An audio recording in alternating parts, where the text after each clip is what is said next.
Oi, gente.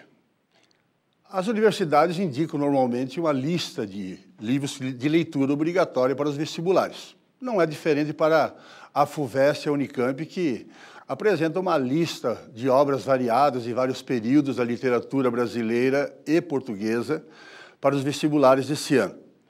E, claro, que é um assunto muito importante, vale pontos valiosos na prova, e nós tentaremos, assim, ver os pontos chaves de cada uma dessas obras, visto que analisar aprofundadamente todas as obras seria impossível no curto espaço de tempo. Vamos começar com uma obra da literatura portuguesa, que se chama Viagens na Minha Terra. Esta obra, Viagens na Minha Terra, foi escrita por Almeida Garré, escritor português da época do Romantismo. E o Almeida Garré, inclusive, nesta obra, ele se tornou, inclusive, inspiração para outros escritores românticos, inclusive para o nosso escritor Machado de Assis, para o próprio escritor realista Eça de Queiroz. Por quê? Porque ele utiliza um estilo, uma linguagem que é romântica, mas mistura essa linguagem romântica, sentimental, com uma linguagem mais jornalística, mistura fatos históricos com fantasia. Então, essa obra representa realmente quase um início da era moderna na literatura portuguesa. Viagem na Minha Terra, como eu estou falando, é uma obra de características que tem jornalismo e literatura. Viagem de novela é uma obra de viagens, um estilo de novelístico, é uma história e que mistura dois enredos. O Almeida Garré faz uma viagem de Lisboa a Santarém. Essa é uma viagem física, né, em que ele quer mostrar as paisagens, né, as riquezas de Portugal do interior, até admirar as belezas da cidade histórica que é Santarém. Mas, ao mesmo tempo, nessa viagem, ele conversa com os outros viajantes e faz uma outra viagem, uma viagem mais sentimental, mais, vamos dizer, de memórias. Nessa viagem fantasiosa, ele volta no tempo para contar uma história de amor entre Carlos e Joaninha, misturando o enredo romântico com fatos da história de Portugal. A transformação de Portugal antigo, tradicionalista, num Portugal moderno, liberal e mais materialista. Então, esses dois elementos se cruzam nesse livro fantástico que é Viagem na Minha Terra. Então, portanto, além da viagem real de trem, Garré, através de suas divagações, faz outras viagens paralelas. E centrando-se numa dessas viagens paralelas, é que ela vai desenrolar o drama sentimental de Carlos e Joaninha. Como já disse antes, há uma mistura do romantismo com a realidade de Portugal, tanto atual quanto antiga. Tá? A linguagem é clássica e popular ao mesmo tempo, mistura uma linguagem literária com linguagem jornalística, né? E, inclusive, com expressões da linguagem oral, né, popular, usada pelo narrador. Vejamos nesse teste, nesse exercício, alguns pontos chaves desta obra, Viagem na Minha Terra, de Almeida Garré. Veja. Analise as afirmações a seguir sobre o papel e a simbologia dos personagens e o enredo da obra Viagens na Minha Terra, de Almeida Garré. Número 1. Joaninha aparece com sua doçura, pureza, espontaneidade, com a encarnação dos autênticos valores portugueses. Aquele valor romântico, aquele valor sentimental, de pureza. Ela vive em face da natureza com a qual às vezes se confunde, por isso ela é chamada a menina dos roxinóis. Romanticamente idealizada, guia-se pelo sentimento e pela intuição. Contrapõe-se a Georgina, racional e estrangeira. Georgina é uma amante do Carlos, inglesa, que exerce uma influência mais materialista na mente do rapaz. Tá? Racional e estrangeiro. E a Carlos, né, fruto da mesma cepa que Joaninha, o Carlos foi criado com a Joaninha, no interior, puro, romântico. Só que quando ele vai para a Inglaterra, conhece a Georgina, sua mente se transforma, torna-se mais racional, mais prático, mais interesseiro. É a transformação de Portugal de romântico para racional. Então, Carlos, fruto da mesma cepa de Joaninha, mas é dela desviado pelas ideias assimiladas da civilização inglesa. É um resumo do papel de Joaninha e Carlos dentro da obra. Está correto. Né? 2. As duas personagens masculinas, Frei Diniz e Carlos, parecem sintetizar o próprio Garré. Aquele, o Frei Diniz, dividido entre o sentimento e a razão, regula sua vida heróica e romanticamente pela honra. É que o Frei Diniz era um sujeito mundano, perdido, devasso, inclusive tornou-se amante, né, da mãe do Carlos, né, e depois se arrependeu, inclusive cometeu um assassinato, matou o marido da amante, e depois, para se arrepender, ele se transformou num monge para pagar os seus pecados. Então, o Frei Diniz tem essa transformação do pecado, da vida devassa, para a vida mais pura, romântica. Então, heróico e romanticamente pela honra. Carlos, citadino, mundano, guerreiro, volúvel, no qual ele se transformou depois que foi para a Inglaterra, vai trazer ao vale a destruição. Ele vem com a guerra, e a guerra vai trazer a destruição e, consequentemente, a morte de Joaninha. Correto.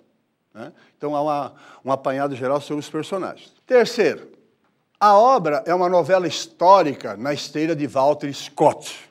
O ficcionista alia o fato histórico à ficção, mas de maneira que revela maior apreço pela história.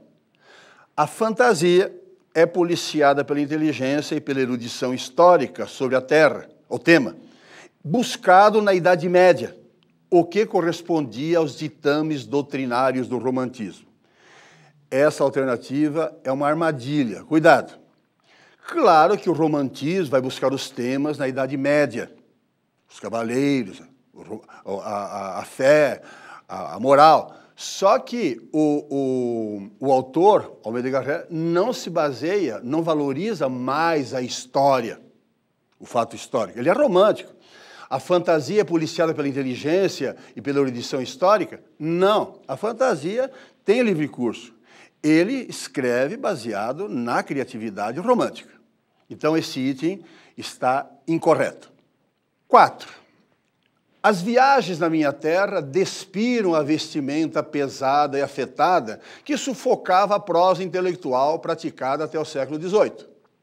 Realmente, o Almeida Garré, nesta obra e em outras, ele transforma a linguagem tradicional, acadêmica, numa linguagem mais popular, numa linguagem mais solta, mais coloquial. Então, ele tira aquela vestimenta pesada da linguagem clássica.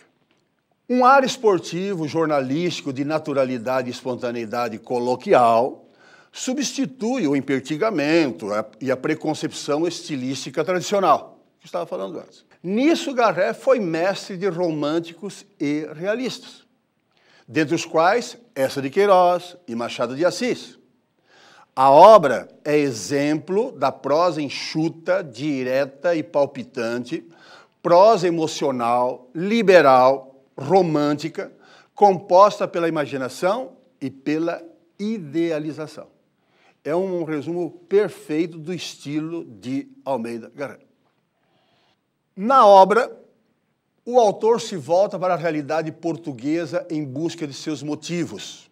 Como eu estava falando, nesta obra existem duas vertentes. A viagem física para Santarém e a viagem mental do autor pelo passado, pela história de Portugal, para analisar, né, essa evolução do Portugal tradicional, antiquado, para um Portugal moderno, liberal, materialista.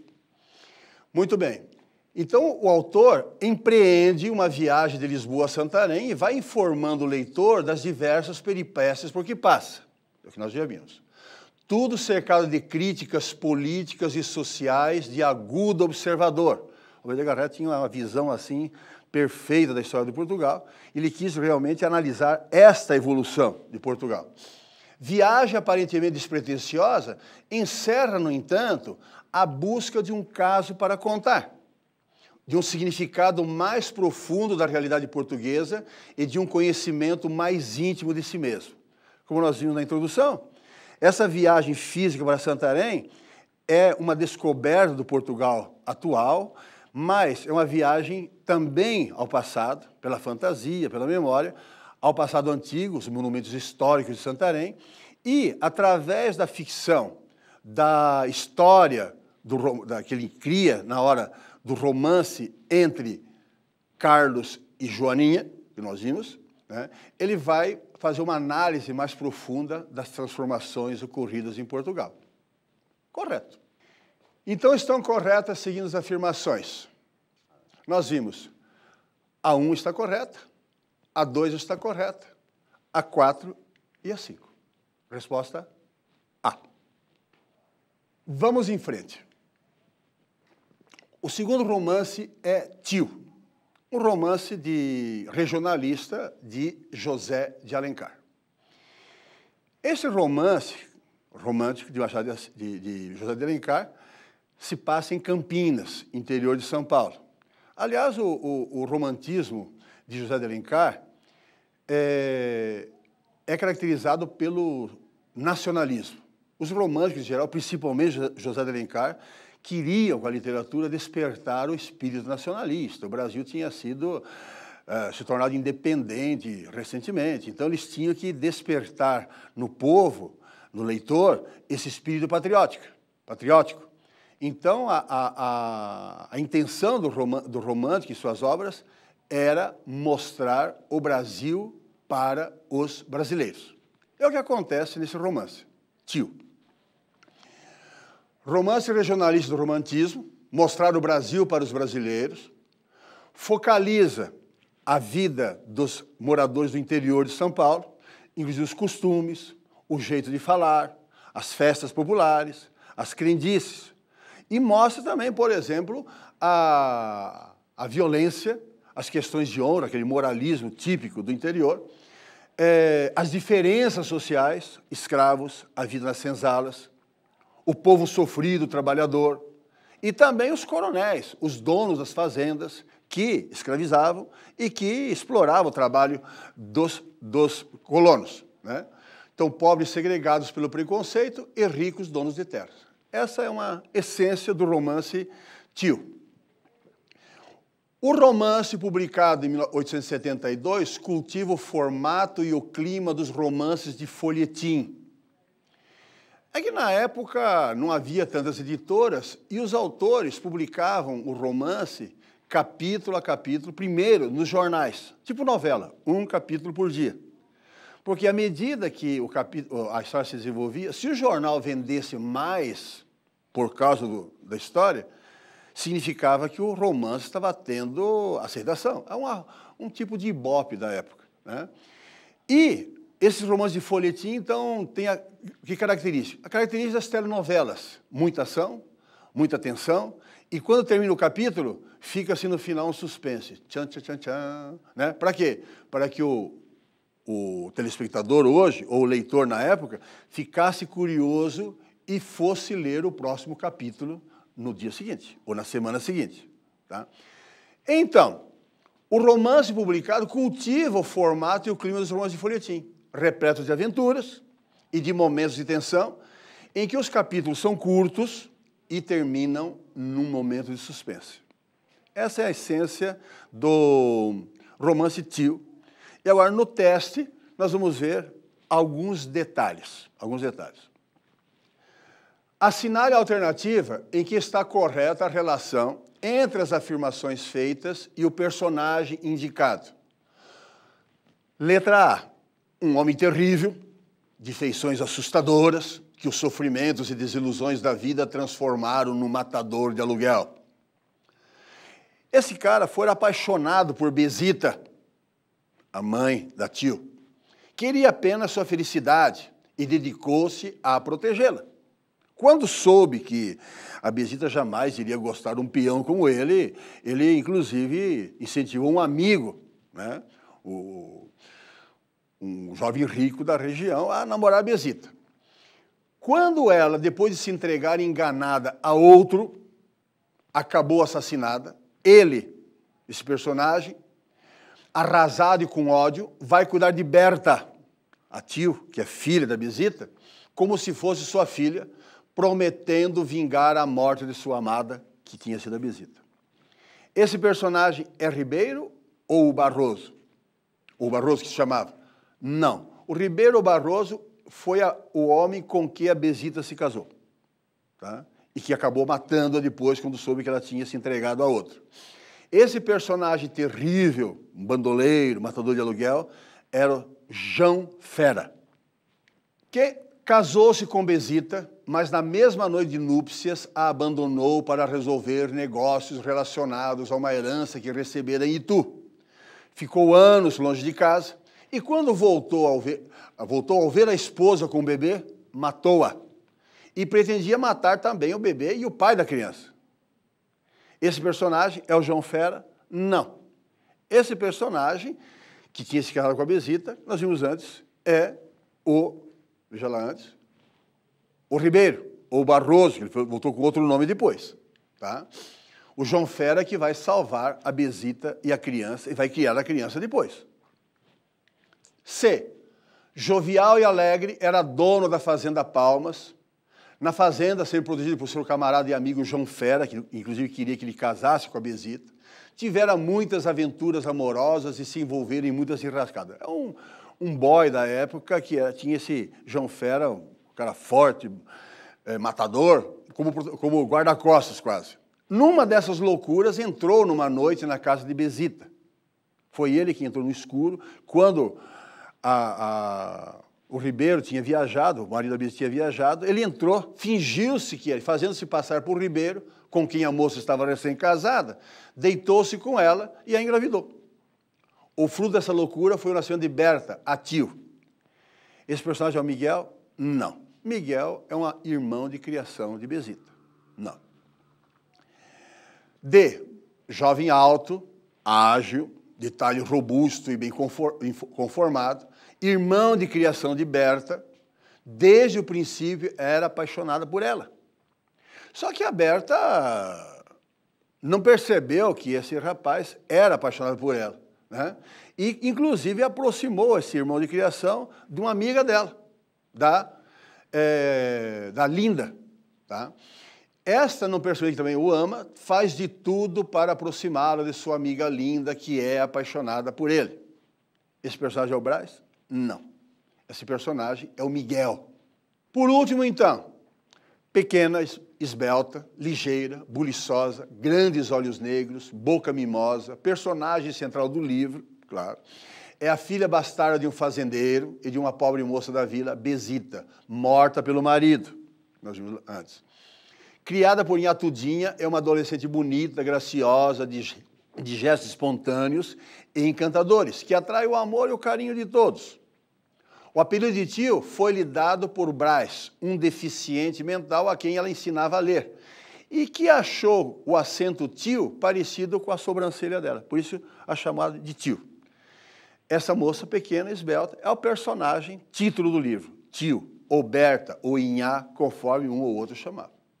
Então, assim, nós temos alguns itens básicos sobre essa obra Tio, obra simples, romântica, que tem um final politicamente correto, que defende a moral, os bons costumes, como era próprio da escola romântica. Então, letra E é a resposta. Obra seguinte, Memórias do Sargento de Milícias. Também uma obra, agora uma obra romântica mais de transição. O Manuel Antônio de Almeida escreveu esse livro para fazer graça. Ele queria justamente fazer uma obra engraçada, crítica, satírica. Portanto, ele foge um pouco dos padrões românticos do romantismo brasileiro. Memórias de um Sargento de Milícias é uma obra de costumes, um romance de costumes, intencionalmente humorística, né? Os personagens são pessoas comuns, do povo, então com expressões populares, costumes populares, inclusive gírias que ele coloca, né? Diálogos marcados pela naturalidade. Tá? Teste. Vamos agora detalhar alguns elementos desta obra. Porque a obra focaliza a história de um malandro, típico malandro carioca, né? O Leonardo. Leonardo, para vocês terem uma ideia, era filho de um meirinho, o Leonardo Pataca, que veio para o Brasil tentar a sorte. Aí no navio encontrou uma moça de vida fácil, chamada a Maria da Hortaliça, né? E tiveram entreveiro e já vieram juntos para o Brasil. E desse entreveiro na viagem já nasceu o Leonardo, o filho de uma pisadela de beliscão. Mais tarde, o Leonardo Pataca descobriu que a Maria andava terceirizando, vamos dizer assim. Descobriu que ele estava sendo traído, separou-se da Maria. A Maria fugiu com um amante, que era um capitão de navio, voltou para Portugal. O Leonardo Pataca se junta com uma cigana, enquanto o menino, o Leonardinho, vai ser criado pelo padrinho, solteirão. E o padrinho, apaixonado pelo menino, deu rédea solta, então todos aqueles instintos diabólicos e traquinagens do rapazinho se desenvolveram livremente. Tornou-se um perfeito vadio, brincalhão, irresponsável, ia mal na escola, foi de ser coroinha, vivia tomando o vinho da missa, fazia traquinagens o tempo todo. Enfim, tornou-se um malandro. É a história dessas peripécias que o livro desenvolve de uma forma bem humorada, bem engraçada.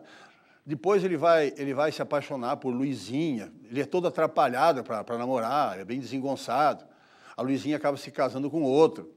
Ele vai ter um caso com uma moreninha chamada Vidinha, é um caso também tumultuado. E nessas entra o Major Vidigal, que era a autoridade máxima, e o Leonardo, denunciado pelos primos da Vidinha, que era um vagabundo, que não trabalhava, o Vidigal vai e prende o Leonardo por vadiagem. E o Leonardo foge, o que deixa o Major Vidigal furioso e humilhado diante da sociedade, deixar escapar o malandro. Então, vem aí uma verdadeira guerra, uma disputa entre Vidigal tentando prender o Leonardinho. Acaba prendendo e, para castigá-lo, obriga-o a sentar praça. Ele vai ser policial, vai acompanhar o Vidigal nas batidas pelo Rio de Janeiro.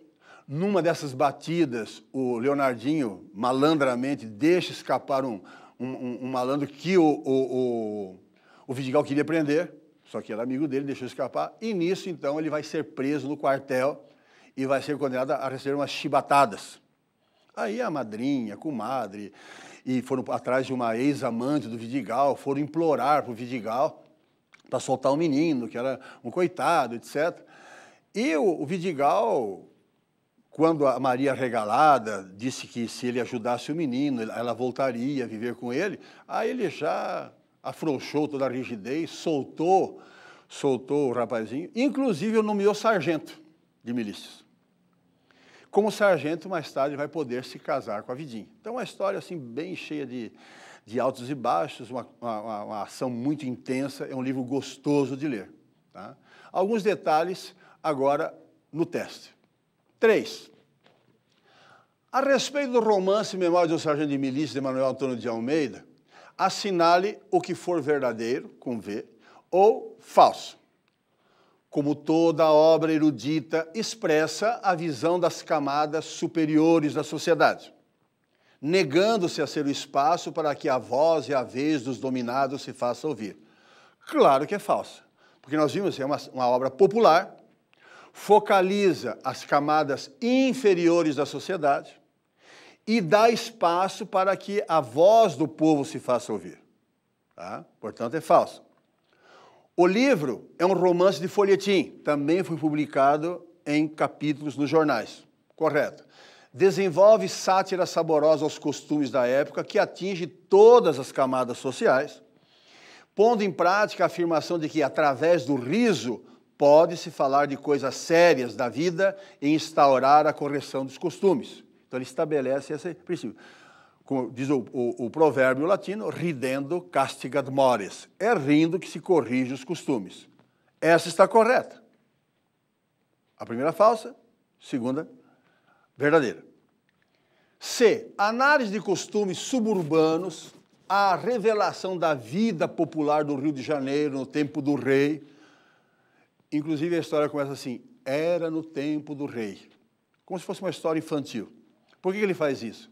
Para dizer que as histórias se passam na época do Dom João VI, tempos antes, que ele não queria se comprometer com o presente das pessoas. Então, ele disse que a história tinha acontecido antes. Tá? Então, dá esse toque de caos, de história popular. Tá? Então, do Rio de Janeiro, no tempo do rei, tende para a fixação de aspectos realistas. Claro, mostra a realidade de muitas classes sociais, as festas populares, as traquinagens, amores assim, proibidos, etc. Entretanto, a obra está mais próxima de um romantismo pouco ortodoxo, o que faz do autor um romântico de excentricidade. Aqui é perigosa. É uma obra que tem aspectos realistas? É, mas é um romance encaixado dentro da época romântica brasileira. Então você pode dizer que é um romantismo excêntrico. Foge um pouco do romantismo tradicional, mas no fundo tem moralismo, tem o casamento no final, que o Leonardinho consegue se casar com a Vidinha. Tem um final feliz, tá? É romântico. Embora seja um romantismo pouco ortodoxo, como diz a alternativa. Essa está correta. O protagonista da obra, o Leonardinho, é uma espécie de barro vital, ainda amorfo, ele vai se transformando, vai se formando. O que? Aqui o prazer e o medo vão mostrando os caminhos a seguir. Ele vai aprendendo a viver. Tá. Até a sua transformação final em símbolo sublimado. Vai ser um herói fantástico. Apesar de cínico, calculando o carreirismo matrimonial, Leonardo deixa afinal emergir o ser moral que condena o próprio cinismo ao inferno da culpa, do remorso, da expiação. Nada a ver. Ele é malandro, vai ser malandro até o final. Tá? Não há essa transformação. Ele é, como se diz hoje, um anti-herói. É um herói, só que com seus defeitos. Então, essa está falsa. Verdadeira C, falsa a letra D. Letra E. Escrito no momento em que movimentos em prol da República cresciam no Brasil, o romance faz uma crítica à estrutura social monárquica e desorganizada e vê no regime republicano um modelo ideal a ser adotado no país, porque, sendo uma obra de engajamento social, com essa crítica à sociedade escravocrata brasileira, no século XIX, tenta mostrar o autoritarismo e a crueldade da personagem Dona Maria no tratamento rigoroso que dispensava às suas escravas. Há uma salada mista aqui que complicou tudo. Esse livro não faz uma crítica à estrutura social monárquica, faz uma crítica à estrutura social do Brasil na época. Tá? Não há uma crítica explícita à sociedade escravocrata brasileira. Tá? Não há essa crítica. E Dona Maria não é assim essa mulher cruel que torturava os escravos. Nada a ver. Essa está incorreta, falsa. Letra F. Ao narrar as peripécias do jovem Leonardo, no qual, como também em personagens menores, há contínuo e divertido esforço de driblar o acaso das condições adversas e a avidez de gozar os intervalos da boa sorte. Até aqui, ó. As peripécias do Leonardo. Outros personagens também buscam sempre driblar as condições adversas, ou seja, o jeitinho brasileiro. Aqui é uma exposição desse jeito brasileiro de se safar das dificuldades. E a avidez de gozar os intervalos de boa sorte. Quando há chance, o brasileiro faz festa mesmo. Então ele mostra que o brasileiro luta lá, dá um jeitinho, quebra galho aqui, empresta, rouba uma galinha ali, para se livrar das dificuldades. E quando consegue, um tempo de paz, ele aproveita ao máximo, né? O romance apresenta com um olhar crítico e bem-humorado os costumes da sociedade brasileira da época de Dom João VI, marcada por uma certa lassidão de valores. Ou seja, o romantismo tradicional diz assim, ou você é mocinho ou você é bandido. Nesse livro você está no meio. Às vezes, depende da circunstância, você pratica o mal ou você pratica o bem para se safar. Aquilo que eu disse, o jeitinho brasileiro para quebrar o galho. Marcada por uma certa lassidão de valores, o que permitia aos personagens transitar pelo universo da ordem e da desordem de acordo com as conveniências. O jeitinho, né? O que reflete a falta de estruturação social do Brasil no século XIX. Então ele mostra essa verdadeira esculhambação que era a organização brasileira. As pessoas vão se virando de acordo com as circunstâncias. Não existe assim, não, eu vou seguir a moral rigidamente. Não, de acordo com as circunstâncias, ele vai para o bem ou para o mal, para o plano da ordem ou da desordem. Esta é verdadeira. E letra G, na sua estrutura mais íntima e na sua visão latente das coisas, na análise mais profunda, Memórias de um Sargento de Milícias exprime a vasta acomodação que dissolve os extremos. Aquilo que eu falei, nem tudo é bem, nem tudo é mal. Entre o bem e o mal radicais, existe uma gama infinita de possibilidades, né? Tira o significado da lei e da ordem. A lei e a ordem você vai seguir se estiver de acordo com a sua necessidade. É o famoso jeitinho brasileiro. Manifesta a penetração recíproca dos grupos, das ideias, das atitudes mais díspares, criando uma espécie de terra de ninguém moral, onde a transgressão é apenas um matiz na gama que vem da norma e vai ao crime. A transgressão está ali no meio, não é nem crime e não é virtude nem vício, é um meio termo. Essa mescla de bem e mal, de certo e errado, de ordem e desordem, é a característica do livro e é uma característica genial, porque ele mostra de forma assim explícita, transparente e perfeita o espírito nacional, né? Esse jeitinho brasileiro de levar as dificuldades e resolver os problemas do jeito que dá. Verdadeiro. Vamos adiante. A próxima obra agora é Memórias Póstumas de Brás Cubas. Passamos do romantismo para o realismo. Machado de Assis é o maior escritor brasileiro de todos os tempos, né? Começou com obras românticas e daí passou a escrever obras que fogem do romantismo. Deixou de lado aquela moral, a moral radical de bem e mal, e mostrou que as pessoas, como já apareceu um pouco em Memórias de um Sargento de Milícias, as pessoas se adaptam de acordo com as circunstâncias. Machado de Assis tem um estilo irônico, um estilo carregado de humor, para temperar um pouco o pessimismo dele. Ele vê a sociedade, o ser humano, a moral como algo de forma negativista. Por exemplo, nenhum caso de amor, na fase realista dele, nenhum caso de amor termina bem, sabe? Sempre tem alguma traição, alguma ameaça ou suposição, uma suposta traição. Então, Machado de Assis penetra fundo nesse íntimo das pessoas. Ele faz uma análise psicológica profunda das verdadeiras, das segundas intenções que regem o comportamento. Mostra como as pessoas nunca amam de verdade. Há sempre uma segunda intenção por trás desse amor aparente que a burguesia mostrava. A pessoa nunca é religiosa, sincera. Por trás daquela prática religiosa sempre há uma hipocrisia de quem quer se mostrar uma pessoa de bem.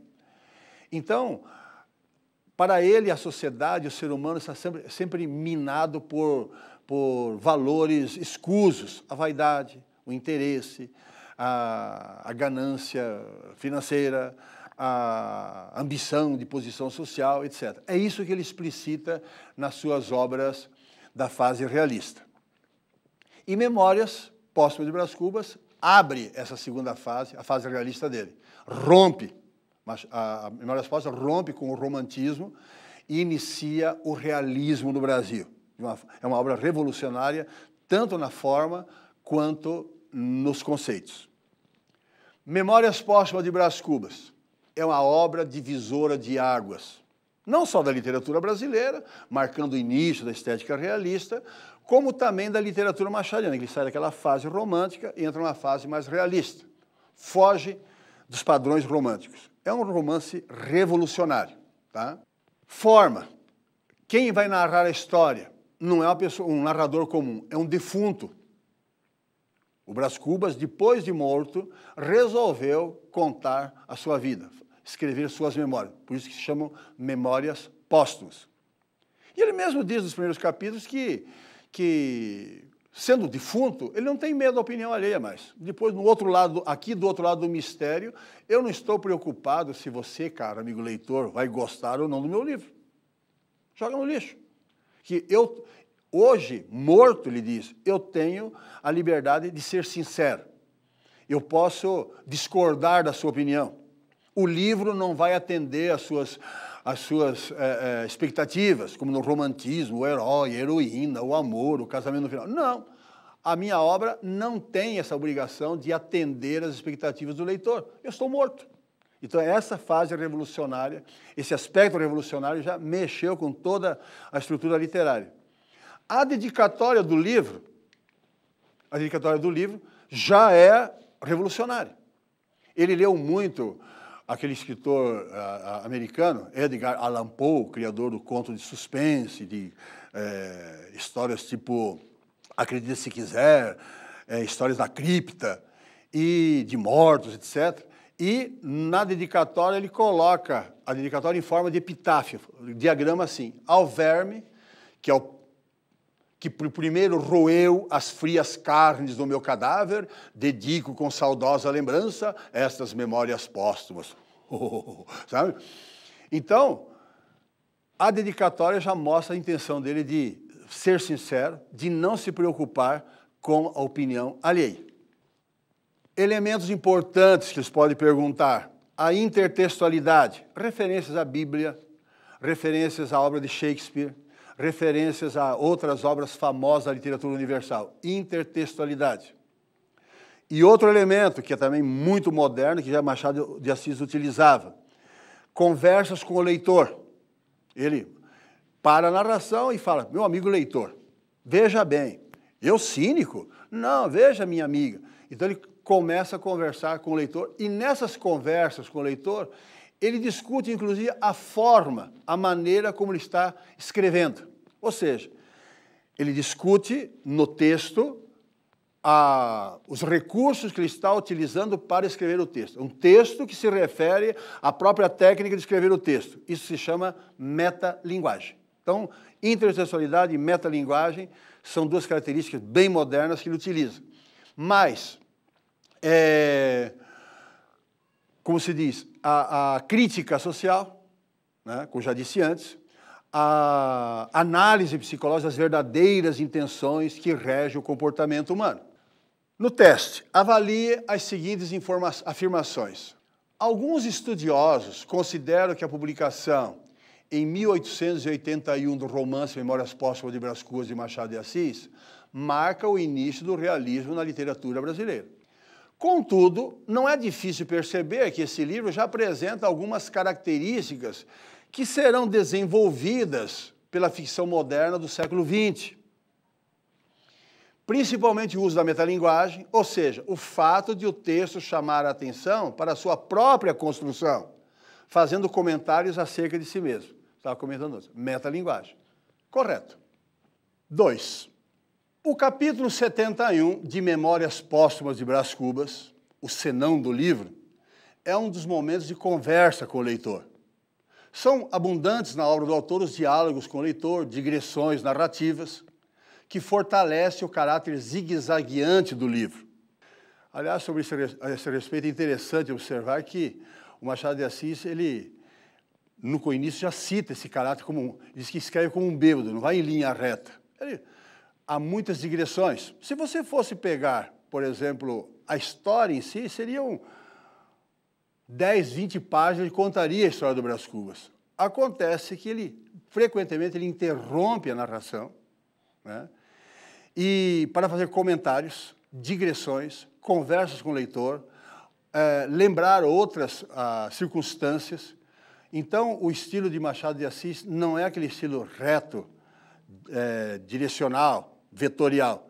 É um estilo tipo rococó. Ele vai rodando em torno dos assuntos e ele é considerado um grande enrolador. Porque, na verdade, ele não quer contar a história, ele quer fazer reflexões sobre o comportamento da psicologia humana. Então, veja, o caráter zigue-zagueando do livro. Com esse recurso, Machado mostra que, ao contrário do que acontecia no período romântico, há agora uma fratura entre a obra e o público. Fratura por quê? Porque, na obra romântica, o que o público buscava nas obras? Aventura, a satisfação de emoções, eles se identificavam com o personagem. E no final, claro, como hoje todo mundo espera, no final da novela, que o mocinho se case com a mocinha. O final politicamente correto, ou moralmente edificante. E Machado de Assis instaura essa ruptura. A obra não tem que agradar ao público, tem que fazê-lo pensar. Então diz, há uma fratura entre a obra e o público, pois a intenção do autor não é contentar quem o lê, mas mexer com seus valores, fazendo com que ele veja e sinta as coisas de forma diferente. O narrador, por estar pelo menos em tese morto, se sente livre para frustrar o leitor. Está morto, não precisa ficar satisfazendo as curiosidades. 3. Memórias Póstumas de Brás Cubas seria uma espécie de educação sentimental em que o narrador vai narrando a sua vida a partir de um eixo, a relação amorosa. É que, na verdade, o Brás Cubas diz que desde criança foi muito mimado, maltratava os escravos, fazia cavalinho aos escravos, muito rico, da alta sociedade. Ainda adolescente, teve um caso escandaloso com Marcela, uma bailarina espanhola, que só queria saber do seu dinheiro. Depois teve caso com outra, quis namorar uma outra menina, só que ela tinha um defeito na perna, e ele socialmente não seria tão legal ele aparecer em público com uma moça defeituosa. Então, o caráter amoroso das relações amorosas desse livro mostra, ironicamente, as segundas intenções, os interesses que existem por trás das relações. Então, podemos afirmar que a primeira experiência de Brás Cubas é marcada pelo cálculo interesseiro. Marcela se entrega ao jovem apenas pelos ricos presentes que recebe. Mais tarde, Brás Cubas se apaixona por Virgília, por último, né? Virgília, e juntos rompem com todas as convenções sociais, vivendo um grande amor até o fim de sua vida. Não.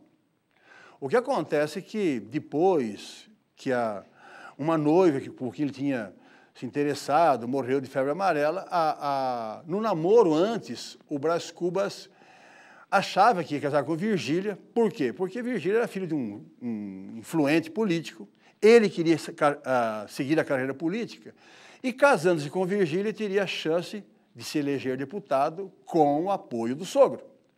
Só que Virgília percebeu que tinha outro candidato, um tal de Lobo Neves, que era mais despachado, tinha mais cancha para ser político, tinha mais chances de ter sucesso. Então a Virgília, mesmo gostando do Brás Cubas, casou-se com Lobo Neves. Por quê?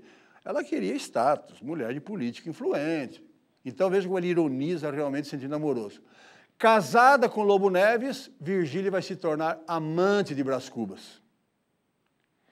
Só que esse amor vai ser interrompido. Está errado dizer que vai um amor fantástico até o final de suas vidas. Não, vai ser interrompido porque o Lobo Neves vai ser transferido para uma província como presidente de província. Tá? Então, essa aqui está errada, né? 4. A estruturação dos capítulos de Memórias Póstumas de Brás Cubas estabelece uma linha cronológica em sentido inverso. Cronologia. Nasceu, cresceu, estudou, namorou, casou, envelheceu. Seria a linha cronológica. Tá? Está dizendo que a obra tem o sentido inverso. Morreu, envelheceu, ficou doente, até nascer. Não é bem isso. Não é. Ele mistura o presente com o passado, vai alternando. Tá? Então, Memórias Póstumas não estabelece uma linha cronológica em sentido inverso, adequando-se à condição de defunto autor. Não. Nem estabelecendo um padrão próprio, constituídos numa série de divagações sobre a impossibilidade de se organizar a narrativa. Não. A ideia dele misturar, alternar ou fragmentar a narração é para mostrar que a mente humana é assim. Está fazendo uma coisa, pensa noutra, faz uma coisa, mas pensando noutra. Essa é a desorganização da obra, quer mostrar a desorganização, a fragmentação da própria mente, da própria psicologia humana. Então, essa está errada. Então, corretas vão ficar a primeira e a segunda, né? Certo. Letra D. Vamos adiante. O Cortiço é uma obra que representa o naturalismo brasileiro. A Luiz de Azevedo seguiu aquela tendência da literatura universal, vinda da Europa, em que as descobertas científicas passaram a informar, a influir, inclusive nas artes. Tá? O naturalismo, você pode dizer que é o realismo levado às últimas consequências. Você pega o realismo, crítica social, a sátira, a ironia, a análise psicológica, etc. Só que aí você acrescenta o cientificismo. As descobertas no campo da biologia, da química, da psicologia do século XIX fizeram com que os artistas começassem a defender a tese de que tudo pode ser explicado cientificamente. Ah, e o amor? Reação química. Como se diz? Pintou uma química. Né? Então, explicação científica para o sentimento. Ah, mas o homem é um bandido. Não, ele não tem culpa de ser bandido porque ele já nasceu assim. Ele herdou dos pais esta tendência para o crime. Mas o ser humano, ele nasceu legal, nasceu numa família tranquila, etc. Não tem uma herança maldita, vamos dizer assim. Por que se tornou bandido? Por causa do meio. O homem é produto de fatores biológicos, ele herda o caráter, não apenas o aspecto físico, mas ele é produto do meio em que ele é criado. Então, o meio determina o comportamento. E essa tese transforma o ser humano num simples animal. Não há raciocínio, não há lógica, não há, vamos dizer assim, livre-arbítrio. Você é aquilo que os seus pais fizeram de você, aquilo que o ambiente fez de você. Filho de peixe, peixinho é.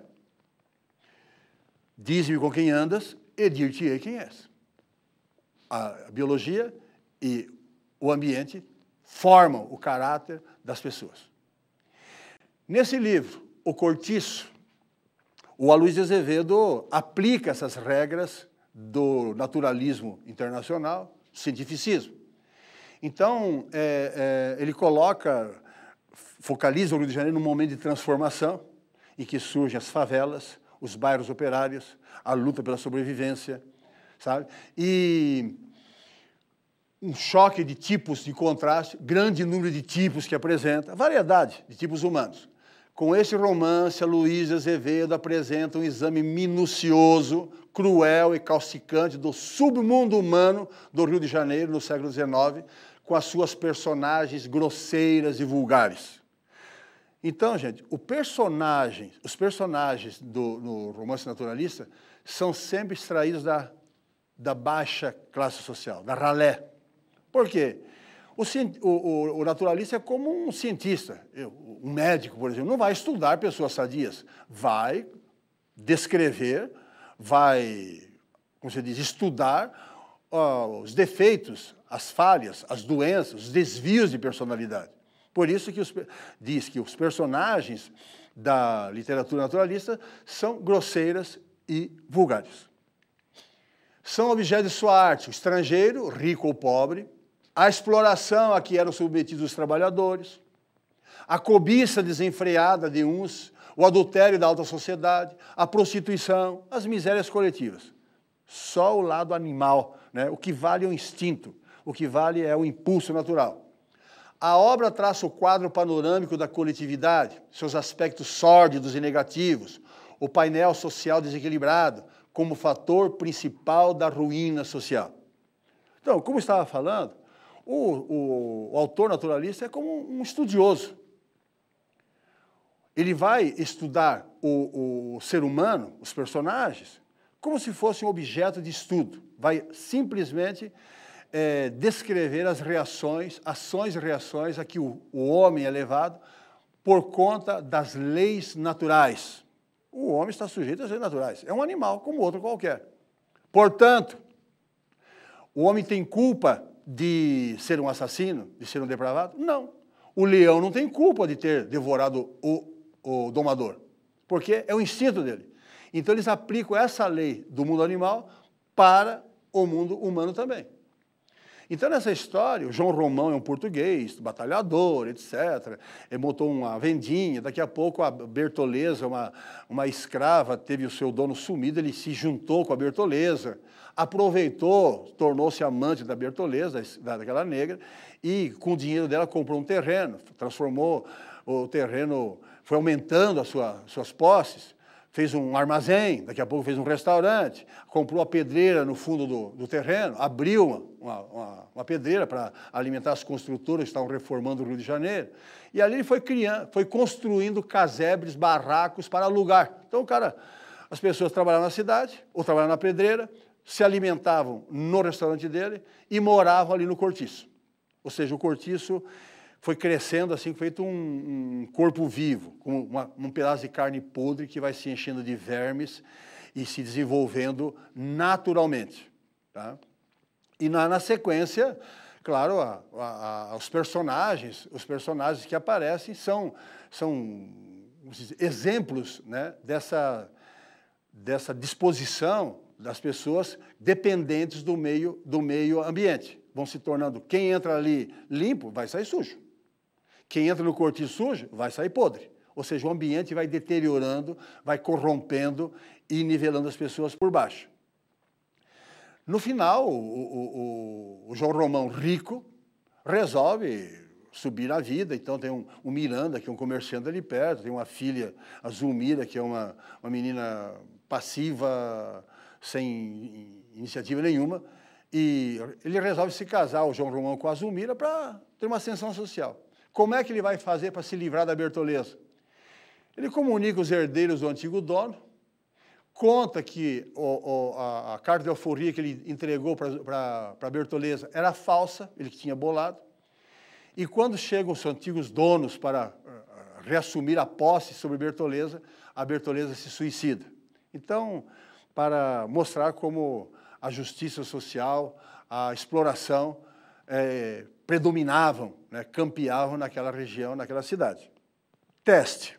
Com base nos conhecimentos sobre o romance O Cortiço, de Aloysio de Azevedo, considere as afirmações a seguir. A descrição do cortiço, feita através de uma linguagem metafórica, indica que no romance esse espaço coletivo adquire força orgânica, como se fosse um ser vivo que vai se desenvolvendo, revelando-se um ser cuja força de crescimento assemelha-se ao poderio de raízes em desenvolvimento constante que ameaçam tudo abalar. Então, o cortiço, como se vai se alastrando por baixo da terra, ameaçando, inclusive, o palacete do Miranda que mora do lado. Claro, metaforicamente. Ou seja, a influência do cortiço, a influência negativa, pode abalar as estruturas da sociedade, da elite. Tá? Correto, né? Segundo, se a trajetória de Bertoleza é marcada por atributos que autorizam o leitor a defini-la como mulher-objeto, na medida em que é construída como uma espécie de degrau utilizado por João Romão na sua escalada social, a de Zulmira aponta para o lado oposto. Como eu estava falando, realmente a Bertoleza serviu de degrau. Ele se aproveitou da força física, se aproveitou das economias da Bertoleza e se aproveitou do corpo dela, explorou sexualmente a negra sobre todos os aspectos. A exploração completa do ser humano sobre todos os aspectos, para subir na vida. E diz que com Zulmira foi diferente. Pode ser considerada, a Zulmira, mulher sujeito, porque é capaz de afirmar-se como indivíduo, impondo o próprio desejo, como de se casar por amor com João Romão. Não. Ela vai obedecer às ordens do pai e aos interesses do pai, que quer que ela se junte com João Romão, porque ele tem nobreza, tem nome, mas não tem dinheiro. Só a família da mulher que tem. E João Romão, apesar de ser um pé de chinelo, psicologicamente falando, é um cara cheio da grana. Então ele quer, por interesse, que a Zulmira se case com o João Romão. Está errada essa aqui. O romance, o cortiço, enfoca a vida das camadas sociais mais inferiorizadas que vão ser exploradas e servir de base para a prosperidade do português João Romão. O que manda nessa obra, o que ele mostra, é a exploração. Os mais poderosos exploram os mais fracos para subir na vida, para serem ricos. É o tipo de uma escravidão branca. Nesse caso, temos um Brasil em que, de um lado, está o imigrante pobre que ascende socialmente às custas da exploração.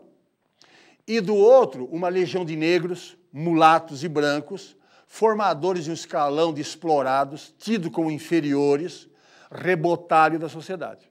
É isso que o cortiço quer mostrar. Uma classe alta que explora os trabalhadores e para enriquecer, e essa classe explorada que praticamente vive como escravos. Correto, né? 4. Pode-se afirmar que os personagens que integram o romance e o cortiço, que as situações apresentadas privilegiam menos os aspectos psicológicos dos personagens e mais suas características exteriores. É bom comentar, como falamos antes, para o naturalista, o homem é simplesmente um animal, não tem livre-arbítrio, não tem alma. Portanto, não há análise psicológica. Psicologia vem de psique, alma.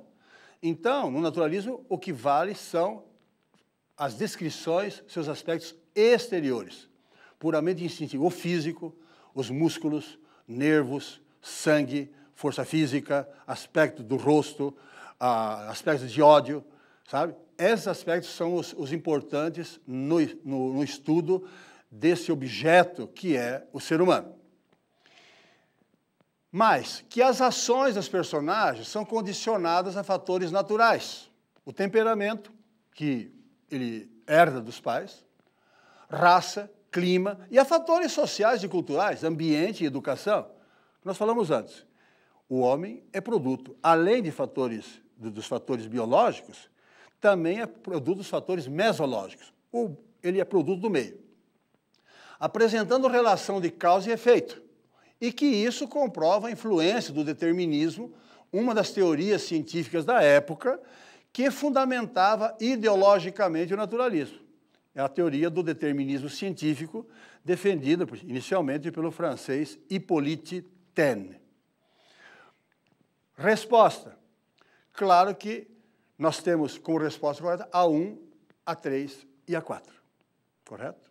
E assim nós encerramos essa primeira parte das obras literárias para a FUVEST e a Unicamp. Até mais. Tchau.